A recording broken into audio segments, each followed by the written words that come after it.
The Leap Foundation proudly presents the Meet the Mentor podcast with Dr. Bill Dorfman. Dr. Bill is a TV host, New York Times best-selling author, two-time Guinness World Book record holder, fitness guru, celebrity cosmetic dentist, and philanthropist who founded the Leap Foundation. Here's Dr. Bill. Hey, Dr. Bill here. So I'm super excited to do this podcast with you guys. For those of you that don't know, I don't know why. This is crazy because we have not advertised this at all, but our podcast, Meet the Mentor, is in the top 2% of all podcasts worldwide. It's crazy. And we keep picking up more and more steam. You see this little trophy behind me? We are in the top 100 podcasts in 100 countries. Actually, now it's more like 115 countries. So it just keeps going and going and going. So please, please, please tell your friends, spread the word. And when you listen to an episode and you like it, 5 stars, baby, because that really helps push it up. So let me tell you about our guest in 1 second. Why do we do these podcasts? Well, this really started organically. You know, for those of you that don't know, we run a motivational leadership program called LEAP every year for high school and college students age 15 to 25. And LEAP has grown and grown by quote unquote leaps and bounds. And it's been an amazing experience. Unfortunately, 2020, LEAP was totally virtual. 2021, LEAP was virtual and live. So we did a hybrid program, and that worked out so well that forevermore, we will do a hybrid virtual mix. But the whole objective of LEAP is to give kids an opportunity to learn the skills that they need to learn to be successful in life. And we do it by bringing in amazing mentors. Mark Wahlberg, Anthony Hopkins, Paula Abdul. This year we're getting Richard Branson, Kathy Bates, Michael Strahan, Apollo Ono, Usher, on and on and on and on. It's just been phenomenal. And I love interviewing people that have been successful in their career and sharing that success with you guys as students, not only to kind of give you an idea of what their life can be like, but also some of the struggles that they had to overcome and, you know, kind of the victories that they've enjoyed and how they did that. And most importantly, to kind of give you a background of, you know, if I want to be a dentist, doctor, actor, lawyer, what do I need to do? So without further ado, I'm going to introduce you to our mentor for today. This is Elliot Knight. And Elliot was introduced to me by one of our favorite people, mine, Elliot's, and probably all of Leap's, Mel Green, who's been a patient, friend, and client of mine. It would age us to say, but probably close to 30 years. At any rate, Elliot grew up in Birmingham, England. He quickly became one of the one-to-watch actors in the entertainment industry. He was last seen as a series regular on the CW series Life Sentence, opposite Lucy Hale. Before that, he was a series regular in the CBS drama American Gothic. Other credits include Merlin on Once Upon a Time, Aiden Walker on How to Get Away with Murder, and of course, the title role Sinbad in Sinbad. Elliot has most recently been a guest star in the new DC Universe streaming series Titans as Dawn Hall, aka Dove. While acting is his main focus, Knight also has a love for music and has been involved in music-based projects since he was young. He also loves sports and was a runner, swimmer, and avid rugby player throughout his teen years. He continues to run and swim in his downtime. On the charity front, Elliot is involved in a handful of organizations, including PETA, Stonewall, Mercy for Animals, and the Big Life Foundation. Without further ado, I'd like to introduce you to Elliot Knight. Hello. Oh, Bill, so good. It's a pleasure to be here, especially on your new accolades that you have for the podcast. It's very inspiring. So, Elliot, you grew up kind of into sports and whatnot. How did you kind of transition from all that into drama? I mean, It's a good question, actually, because I don't know. I don't think it was a transition so much as they were a couple passions I had in my life alongside each other. And I always loved doing music in school, doing sports in school. My dad was a PE teacher. My mom used to run track. So it was always something that was in my blood and a passion of mine. And I think the discipline and enjoyment of sports, especially in school and being parts of teams, went hand in hand with the teamwork of being part of a company or a theater production, or even just in drama school, getting to do that. Honestly, sports is something that I miss now and wish I had more of now, but now I get more of my teamwork and creativity through acting and that different passion. But they're pretty much side by side my whole life, I would say. You transitioned from kind of high school into the Manchester Drama School. You spent 3 years there. And I always love to ask, especially actors, like, what was your big break? I know what it was, but why don't you share it with everybody? Because it's crazy that you went right from drama school into a lead role in a series. It really is crazy. I still don't believe it now, honestly. It's something that most people can spend most of their careers and years trying to get to, and somehow it landed in my lap immediately. But I went to drama school, as you mentioned, for 3 years at Manchester Met, or Manchester School of Theatre, studied for stage, and then before the end of my third year, I got an agent and an audition for this fantasy adventure family series called Sinbad, of Sinbad the Sailor. And for me, I was just excited to have an audition.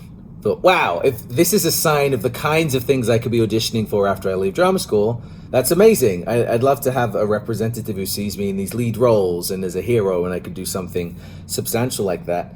Did not expect to get it, but that's exactly what happened. After, I think, about 4 rounds of auditioning, and they saw they saw a lot of people all around the world, so I was definitely not expecting to be the one that got that job. But I did, and it honestly, I don't know whether to say it changed my life is the right expression, but it definitely set the main events of my life in motion of the last few years, and I still feel like I'm riding off a wave of that moment, of that initial success for me, and a light shining down the path of what could come. Has always been inspiring and a nice reminder to think back on. At Leap, we always talk about, or I always talk about, life-defining moments. And sometimes we plan them, sometimes we don't, sometimes they happen. I mean, this was certainly a life-defining moment.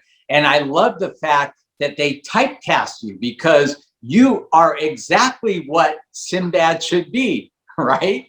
It's been interesting.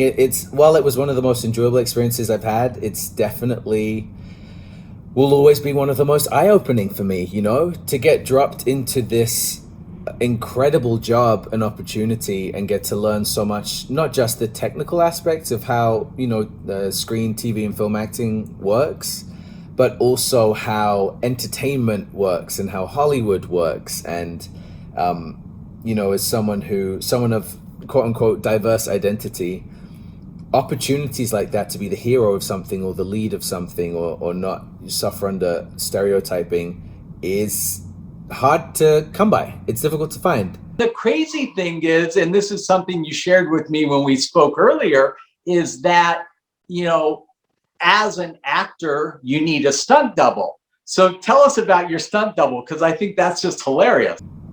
It's hilarious and terrifying, honestly.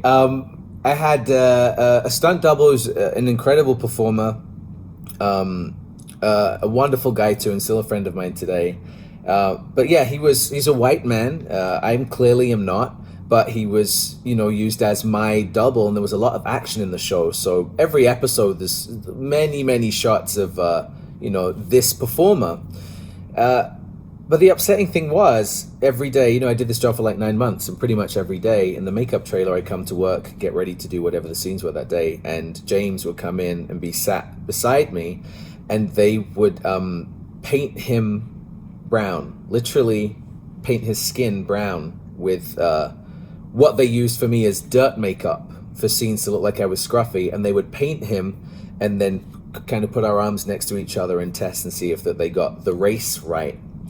pretty much every day. His whole upper body, and it's one of the many experiences I've had that, while I'm grateful for the opportunity, you are reminded that it's not necessarily as it appears on the surface all of the time. It's so many thoughts and decisions led to that situation being okay, and it really isn't. And a lot of people just don't understand that. So yeah, it was a very valuable experience. You even asked, why can't you hire a stunt double who's black? And what was the answer? The answer was, there are no black stunt performers in Hollywood. Which of course is not true. And but again, it's my, as a newbie to the industry, it's my first ever job. You don't want to do anything wrong. You want to make sure that you're learning and impressing people. You think you're learning the ropes. And it was a great shame in that situation that I was being, in that sense, fed information that was just not true. There are so many talented, hardworking performers of all different kinds of identities who, in my opinion, should have greater access to opportunity, especially that can fill it with more integrity. And that was not an example where it happened in that specific sense. But it's something now, because of that experience, I keep forefront of my mind whenever I do work, and I'm making sure I can try and have all the spaces around me that I have any say in or input into, make sure that they're filled with the right, appropriate kinds of people and talent, so that we can all flourish, we can all have opportunities to success, as we should. So you did a year as Sinbad, and then at some point you decided to jump across the pond. What inspired that? I love the UK, which is where I'm from, but I think I've always been someone who wants to move around, and I get more inspired by changing environments and a change of pace. And I had decided, I think on my 24th birthday, I wanted to be based somewhere in the world instead of just flying around a lot and staying with family, staying with friends, doing some work. And I ended up getting a job offer for a series, How to Get Away with Murder, that I'm sure a few people will have heard of, for their first season. And I took that as my sign. I was like, okay, it shoots in LA, so I will go to LA. And that was it. I didn't overthink it. I just trusted in the flow, and I moved here. I did one guest episode and then waited for about 4 months every week, thinking I'd be working and wasn't, and then got to do another episode in the end. But it was the opportunity that got me out here and has led to so many of the other wonderful things I've got to enjoy in my career so far. And I'm very grateful for it. What would you say has been the biggest challenge in your career as an actor? I love that question. I have to say, personally, it's trying to stay connected to and empowered in your own identity while also working and not leasing out your own integrity. As a person of color, as a black actor, as a mixed race actor in person, as a queer actor in person, in entertainment in Hollywood, it becomes very clear very quickly how there are more challenges for someone who ticks those kinds of boxes to just be seen on an equal level as other people, or get to tell their stories the way that they would like to, or even to have to convince other people why their stories are worth telling to people. And that's definitely a struggle that has existed from day one of my professional career until today, and will continue, is finding a way to not have to negotiate your own value for other people's acceptance. It's obviously a tricky industry anyway, regardless of your identity, whether you're labeled diverse or not. I mean, I'll tell you something. Being married, my first wife was an actress, and being married to a woman who was really talented, and she was German, and made a choice to dye her hair black from an early stage. Well, in Hollywood, Germans are always blonde. Right. So they would never cast her as a German, because they don't have the creative vision to see a dark-haired German woman. So I can just imagine what it's like. It's just ridiculous. Like, just put a wig on her or something. But they just absolutely don't do that. And I think that it's really, to your credit, that you stand up for that, and that you won't kind of play that game of trying to be somebody you're not just to get a role. Thanks. Well, I mean, I appreciate that, and I definitely agree. It feels worthy to be a part of because it's not just self-serving. It's not about me as an individual. You just know, especially when you're someone who's had an experience other than the norm, or you have an identity other than the norm. You understand that there's nothing sideline about your life. It's still just as important and valid as anyone else's next to you. And so to have a perspective where you don't other people, you understand individuals as individuals, it does give you a good approach to, I think, more balanced work and a more balanced view of the world. But my motto is for Hollywood, it's entertainment is education if we allow it to be. It's very easy. It's very simple, I should say. It's very simple to create entertainment in any shape or form, even to a fairly mindless degree sometimes. And that can be fun. It can be comforting. But entertainment today, especially with how far it reaches globally, there is such an impact, whether we know it or not, such a huge impact on the social consciousness of how we treat each other, how we see each other, how we value each other.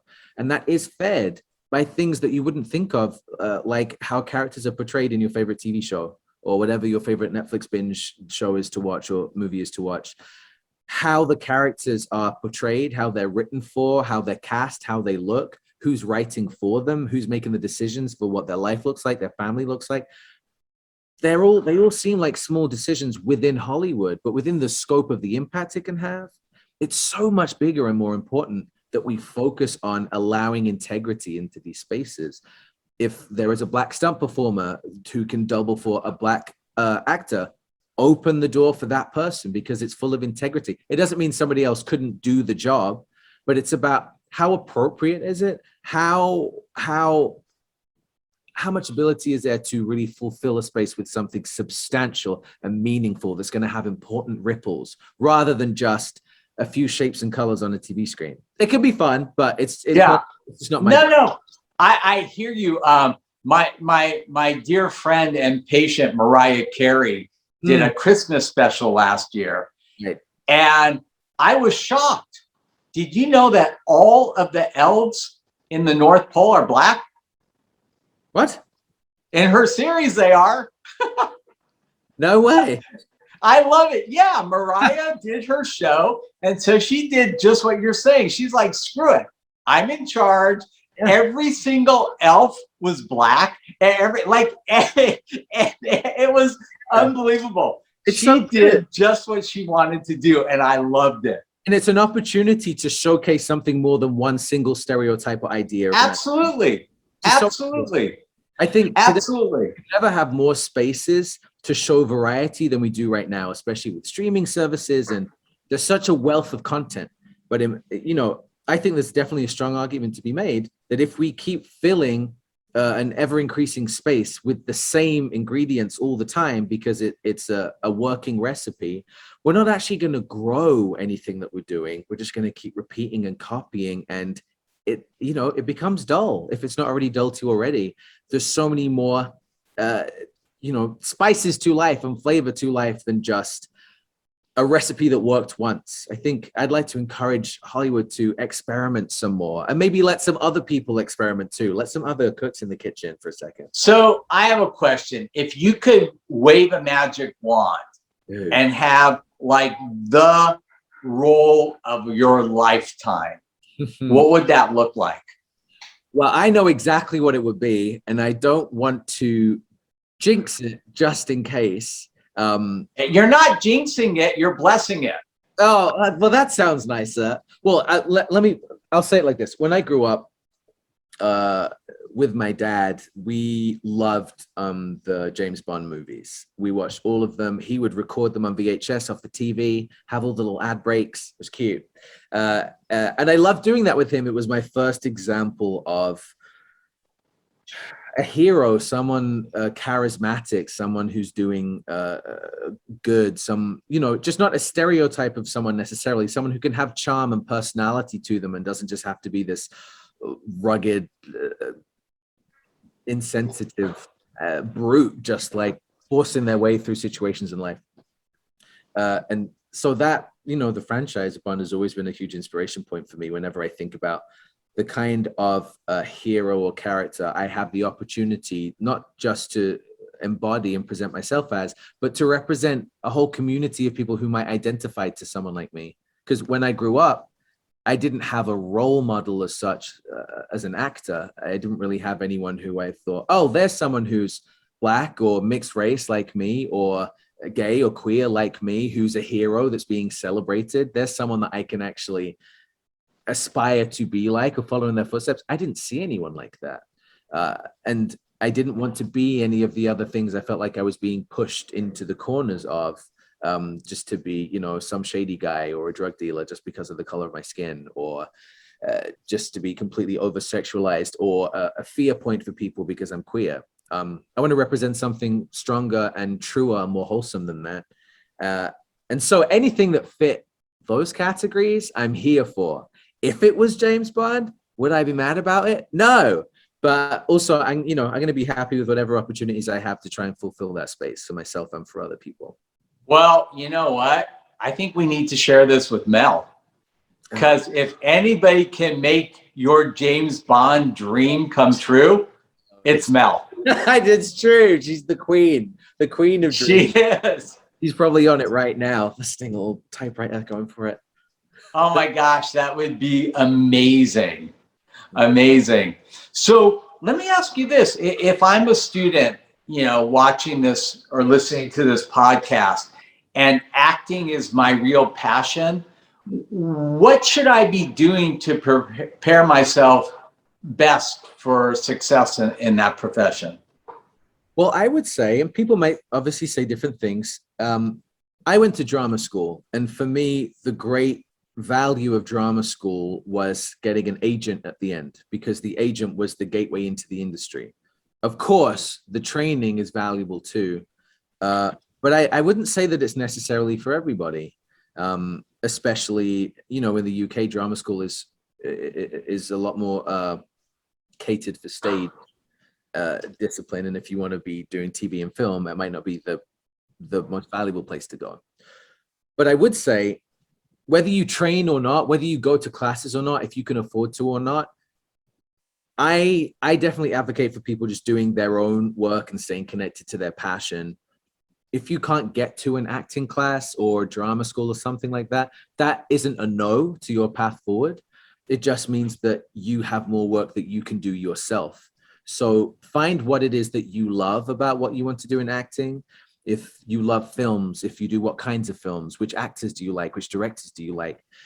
If it's TV, what kind of shows do you like? Do you want to write things? Do you enjoy that as well? Is that something that can aid your success as an actor? Find the things that you connect to the most, and then create, don't wait. There's a lot of waiting around in this industry. Even when you are working, there's a lot of waiting and your life is on hold. The advice I would want to give to people now is don't wait for anything. That doesn't mean rush, but every second, minute, hour, day of your life is valuable. Rest is important in that. Living your life without worrying and having to strive for something all the time is a part of that too. But there are valuable segments of time where you can always be building your craft, no matter if you're going to a class or not, if you have a job or not, if you're auditioning or not.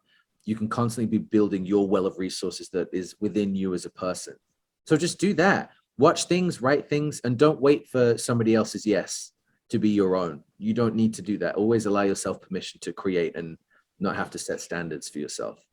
Yeah, absolutely. And, there are so many facets of the entertainment industry that, you can really, embrace. I mean, if it's musical theater, if it's mastering accents, if it's cold reading classes, if it's improv, you should always be studying, always be making yourself better. But the Dr. Bill's me is going to kick in, and I'll say, always have a plan B.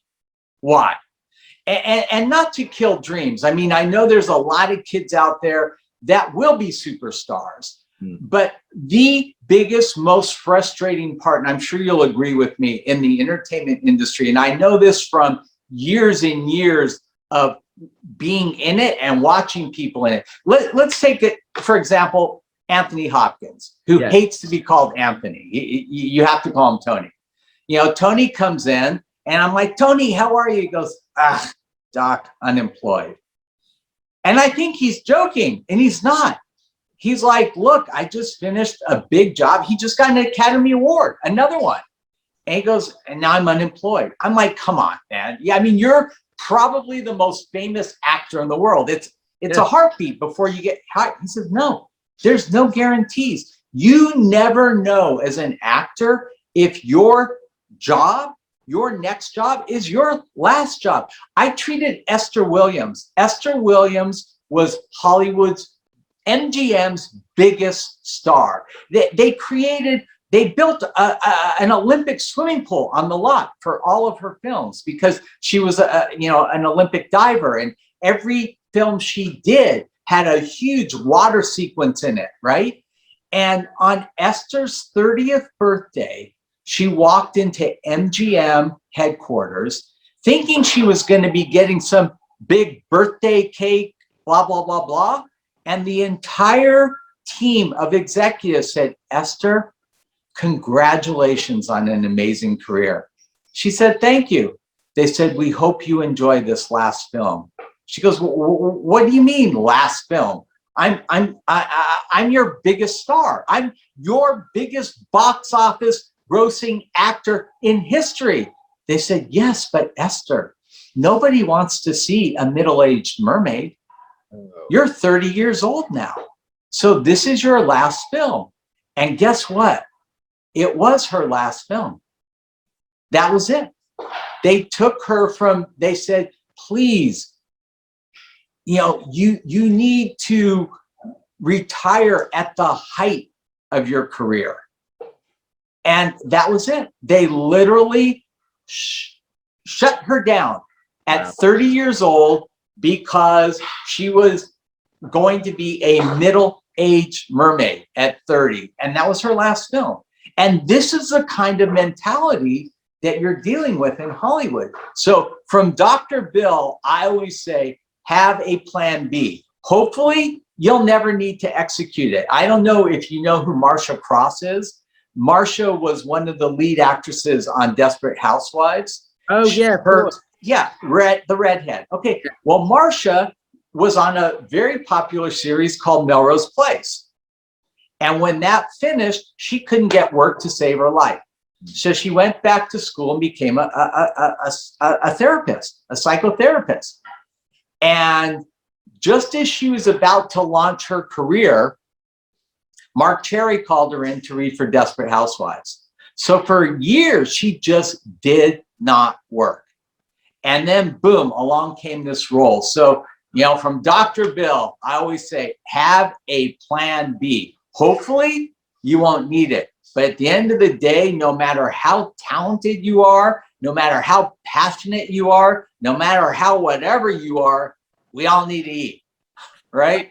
I agree, yes. And actually, I'd love to underline that and say it's really important to understand as an actor your self-worth separate from your career goals and aspirations. I love that. Yes. It's true. I mean, it's what you say. If you should put everything that you can into your passion and what you want to achieve, but you have to understand that you are a valuable, healthy human outside of and next to that, because otherwise your entire world of self-esteem, self-value is in the hands of other people constantly. And unfortunately, it's a numbers game. You are not going to be Hollywood's priority. No individual is at any guaranteed point. So if you can have a plan B, if you can also have a passion that you keep protected, I would say, keep it safe. Have something that you love. Say if you love playing guitar and you love singing, choose something that you can keep separate from work, something that isn't part of the stress of creativity that you need to achieve, something you can go to for recharge and to rest. have that and know that you have something separate that fulfills you, that is within your control and is safe. And then you can have. I agree 1,000% with that, but also have something you can monetize. Yes. Because having a passion for guitar isn't going to put food on your table most of the time. Right. You know, and I think from, you know, my involvement with actors and actresses over the years, the biggest frustration that they all face is the fact that you are not in control of your career. There's a bunch of ninnies who are. I mean, honestly, a bunch of real ninnies sometimes are in charge of your career.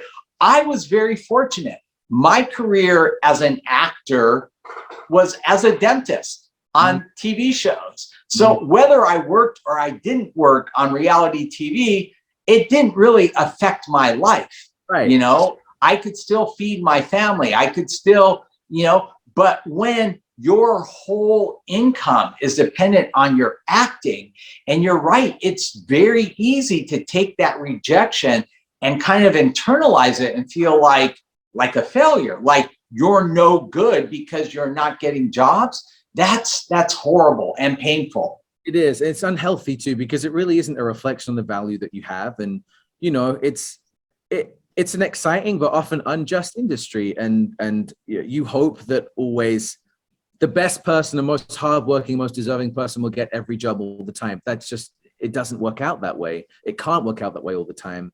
And that is something that you learn to navigate. If it's not already easier for you, you just need to understand you can't take it personally. Have a personal investment in your efforts and why you want to do it, but know that not everyone is going to understand your reality and your value of the first time or second time or even third time that they see an audition tape or see your name. You have to be the one that holds on to that. You have to know so that you can keep going. All right, so big question. What's next for Elliott? Well, it's been, as I'm sure a lot of people listening to this will relate, it's been an interesting couple of years with everything going on in the world. I've been in LA for a couple of years, kind of, it feels a little stranded. And I'm the only one out here. My family's back home in England. But in a month or so, I'm actually heading off to do a movie in the Canary Islands. So kind of a vacation. Well, that's how I'm thinking of it anyway.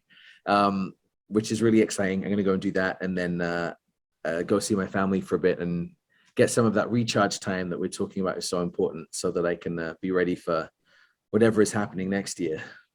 Are you allowed to say what the movie is? I don't know if I am, but... then don't. Yeah, it'll be on the safe side. But it's a little horror movie that I'm excited to go and lead with a bunch of talented people from the UK. So that should be some good fun. Well, I hope you don't get killed. They always kill people off in those. Well, the number of times I've been killed unnecessarily, even to be brought back to life. It's like a weird, I don't know. It's like people want to see it. No, let's see. Hopefully I'll be all right. All right. Elliott, thank you so much for doing this. I really hope that 2022, everything will be live again. I would love to have you come sit right next to Mel when we do our mentor workshop so that students will get to see you in the flesh. I would love to do that. Please, if there's ever an opportunity, let me know. I love what you do with the Leap, and I think it's so important to share the things you do, have these candid conversations, and let people know the truths and realities of things rather than just the allure, so they can be well informed. And best of luck to everyone who's listened to this today. All right. Thank you. Hey, Dr. Bill, over and out.